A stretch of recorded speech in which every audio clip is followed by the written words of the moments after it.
Good morning, 8th class. See the picture. See it carefully. Have you seen it anywhere? Yes, you must have seen it. This is the picture of Kailash Satyarthi. Kailash Satyarthi, a social activist who won Nobel Peace Prize in 2014 along with Malala Yousafzai. They both worked for the benefit of children. Malala worked for the education of children, and Kailash Satyarthi also worked for the child education. So they both got the Nobel Peace Prize in 2014. And at that time he was called by the Nobel Peace Committee to deliver a speech. And the lesson we are going to read today is the speech delivered by Mr. Kailash Satyarthi at the time of the prize giving ceremony.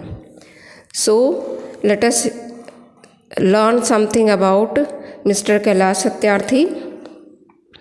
Kailash Satyarthi was born in a small city in Madhya Pradesh in an Indian child rights activist and the founder of the Bachpan Bachao Andolan. His love for children and concern the less fortunate ones prompted him to work for their welfare. Means he worked for children. He wanted that a child should be free to be a child. He should be free to grow and develop. He should be free to eat, sleep, and see daylight. He should be free to laugh and cry. Means he should not be sent to the child labor. The main aim was that he should be free to play and learn. He should be free to go school.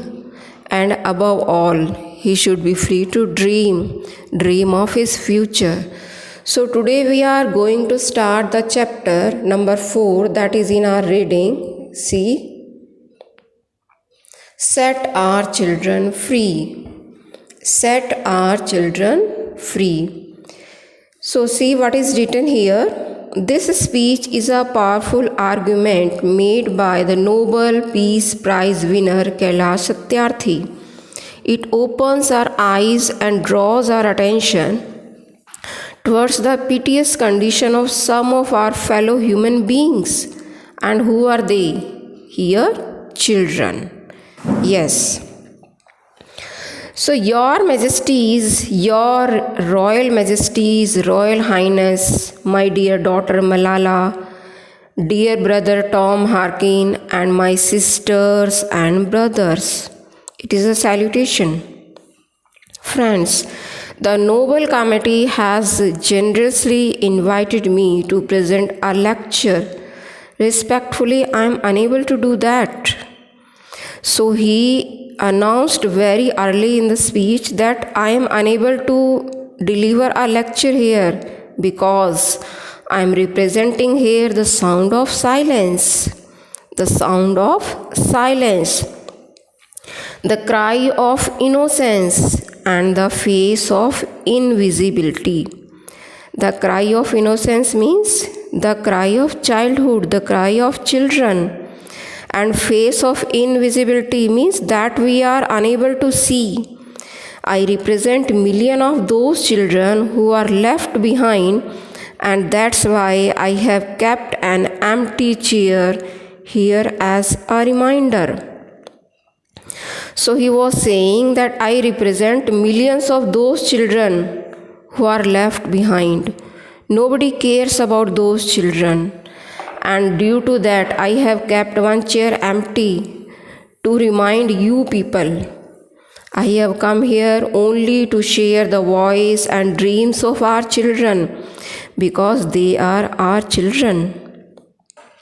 So he announced that I have come here just to tell what are the dreams of children because they are after all. 20 years ago in foothills of Himalayas, I met a small skinny child laborer. He asked me, Is the world so poor that it cannot give me a toy and a book instead of forcing me to take a gun or a tool?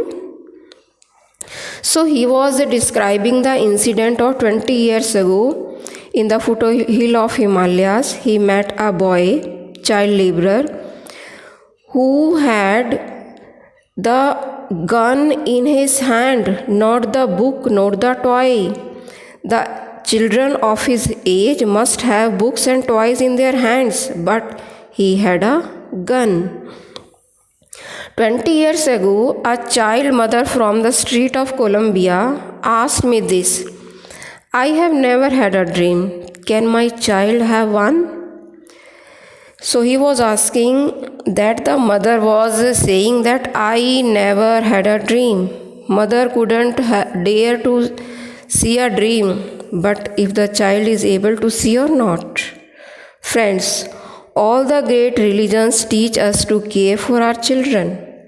Jesus said, let the children come to me, do not hinder them, for the kingdom of God belongs to them. He also told about Jesus. What is the saying of Jesus? He always called the children to him. He do not want to suppress. Hinder means suppress the children. The Holy Quran says, kill not your children because of poverty. Friends, there is no greater violence than to deny the dreams of our children. Means we are doing the greatest violence when we are denying the dreams, when we are suppressing the dream, when we are destroying the dreams of our children, then we are doing the greatest violence with them. Therefore, I refuse to accept that all the temples and mosques and churches and prayer houses have no place for the dreams of our children. Therefore, he says that I do not accept, I refuse all the temple, mosque, church, prayer houses, because there is no place for the dream of our children. I refuse to accept that the world is so poor with just 1 week of global military expenditure can bring all the children to classroom. You see, there is a lot of expenditure on the military, global military, but if we stop only for the 1 day, we can bring all the children to the classroom. I refuse to accept that all the laws and constitution, police and judges are unable to protect our children. Means there is so much law in the country, law and judgment is there, but even then we are not able to protect the children.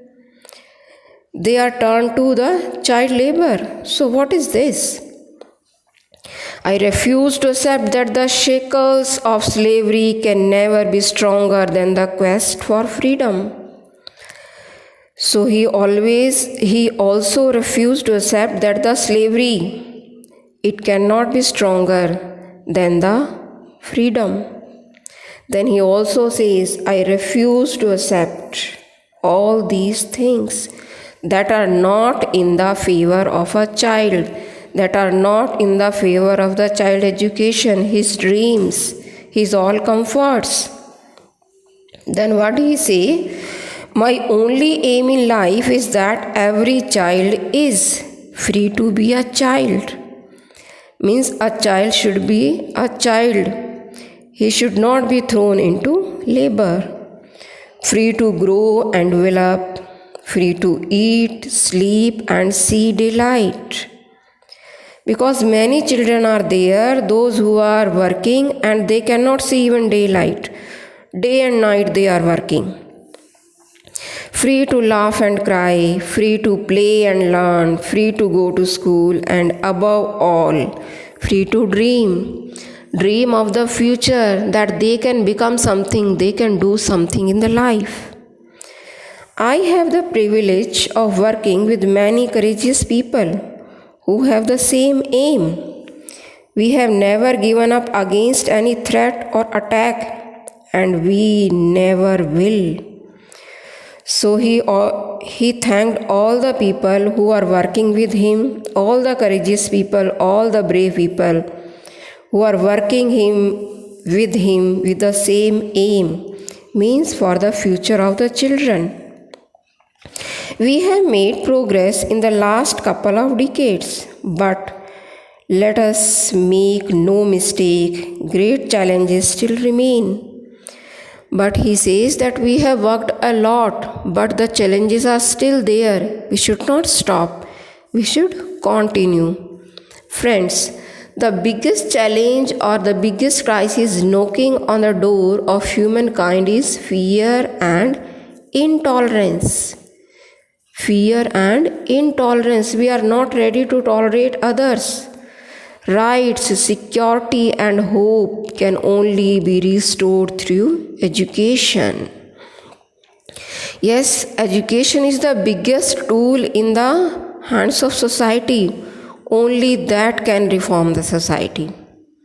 Young people like Malala, because Malala is also working for the welfare of children, working for the girl education especially, and she belonged to a country like Pakistan. That's why he is asking this. I have started calling her my daughter Malala, not just Malala.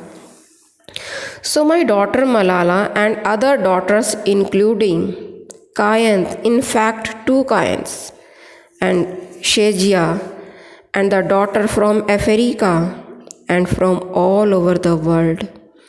They are rising up and choosing peace over violence, tolerance over extremism, and courage over fear.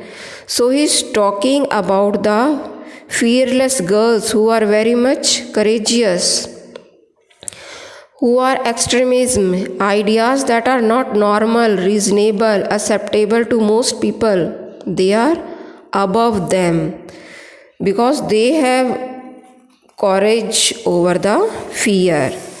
So he is respecting all these girls and calling them their daughter. The situations are emerging, but these solutions cannot be found in the deliberations in conferences alone and cannot be in perceptions from a distance.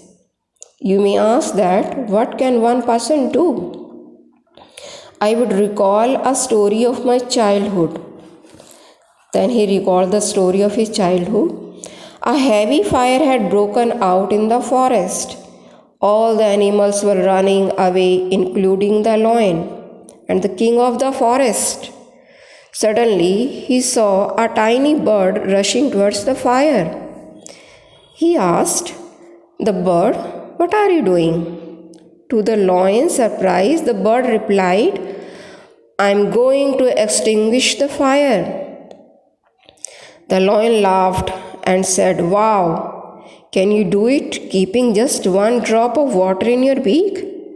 The bird was adamant and she said, "I am doing my bit." Yes, friends, the bird said, "I am doing my bit." So the story is about the lion and a very small bird. Due to the fire, all the animals were running, but the small bird was running to the fire, flying to the fire, keeping a bit drop of water in his beak. And she said that I am adamant, I am determined, and I am doing my bit. Friends, we live in an age of rapid globalization. We are concerned through high-speed internet.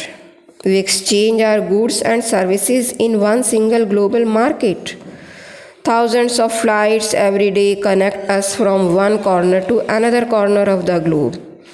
But there is one serious disconnect, and that is lack of compassion. Yes, we are connecting to each other through internet and many other things are there, but we have lack of compassion, means lack of pitiness for others.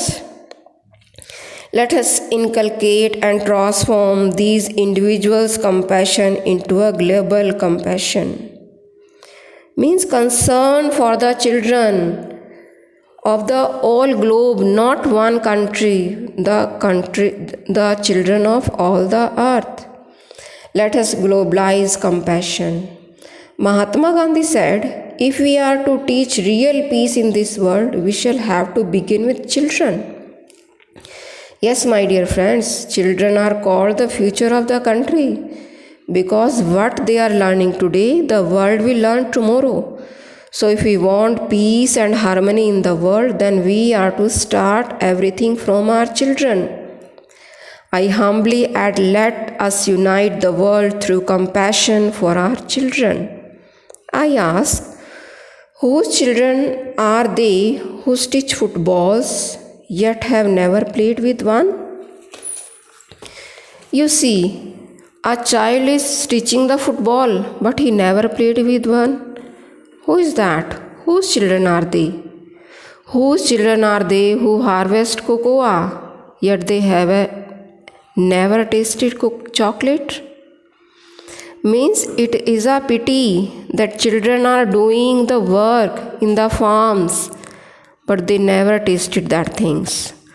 Whose children are they who are dying of Ebola? It's a disease. Whose children are they who are kidnapped and held hostage? They all are our children. Don't you think that the children of a particular country are doing the work? No. The children of the whole world are our. I remember an 8-year-old girl we rescued from intergenerational forced labor from stone quarries. And when she asked, why did you not come earlier? Means the girl was asking question to me, why I am so late? Her angry question still shakes me and has a power to shake the whole world. Children are waiting to help them, that you come forward and help them. They are waiting, they are questioning to our inaction and watching our actions. They all are watching that we are not doing anything, and they are watching our actions, ki what we are doing and we are not doing for their benefit. We need collective actions with a sense of urgency. Every single minute matters, every single child matters, every single childhood matters. Because all the children are important equally, individually they are important. Every single child is important. Therefore, I challenge the passivity and pessimism surrounding our children. I challenge this culture of silence and culture of passivity, this culture of neutrality. So he was challenging the culture of silence, means we see everything, but we do not speak even a single word. Children are working in factories, in malls, in shops before us, but we do not speak even a single word. So it is the culture of silence. We have to break this culture. So with these words, I am going to stop today, and tomorrow we shall read the next. And it's end for today. Thank you. Bye.